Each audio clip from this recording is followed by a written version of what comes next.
आतंकी पन्नू को कौन मारना चाहता है, नई रिपोर्ट पर अमेरिका बोला भारत से उम्मीद। अमेरिका का कहना है कि सिख अलगाववादी नेता और आतंकी गुरपतवंत सिंह पन्नू की हत्या की साजिश के आरोपों की जांच में भारत सरकार के साथ मिलकर काम कर रहा है। वॉशिंगटन पोस्ट ने अज्ञात स्रोतों का हवाला देते हुए कहा कि पिछले साल अमेरिकी धरती पर पन्नू को मारने के लिए भारत की खुफिया agency research and analysis wing raw के एक अधिकारी ने साजिश रची थी। इस रिपोर्ट के बाद अमेरिकी विदेश विभाग के प्रमुख उप प्रवक्ता वेदांत पटेल का ये बयान सामने आया है। उन्होंने कहा कि भारतीय जांच समिति की रिपोर्ट के आधार पर भारत सरकार से जवाबदेही तय करने की उम्मीद करते हैं। हम नियमित रूप से उनके साथ काम कर रहे हैं और अतिरिक्त अपडेट के लिए पूछताछ कर रहे हैं। हम अपनी चिंताओं को वरिष्ठ स्तर पर सीधे भारत सरकार के समक्ष उठाना जारी रखेंगे।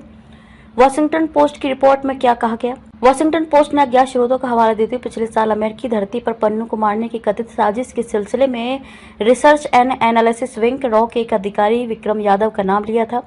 रिपोर्ट में दावा किया कि यादव ने पन्नू को ऑपरेशन को अंजाम देने के लिए एक हिट टीम का गठन किया था। रिपोर्ट के अनुसार उन्होंने पन्नू की सारी जानकारी हत्या की सुपारी लेने वालों को भेज दी थी।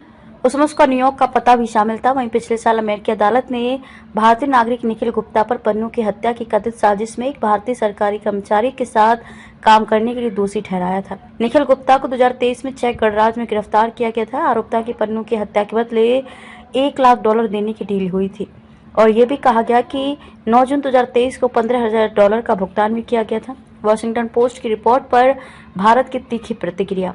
भारत ने मंगलवार को पन्नू की कथित हत्या की साजिश पर वॉशिंगटन पोस्ट की रिपोर्ट पर तीखी प्रतिक्रिया व्यक्त करते हुए इसे निराधार बताया। विदेश मंत्रालय के प्रवक्ता रणधीर जायसवाल ने कहा कि संगठित अपराधियों, आतंकवादियों और अन्य लोगों के नेटवर्क पर अमेरिकी सरकार द्वारा साझा की गई सुरक्षा चिंताओं पर भारत सरकार द्वारा गठित उच्च स्तरीय समिति की जांच चल रही है।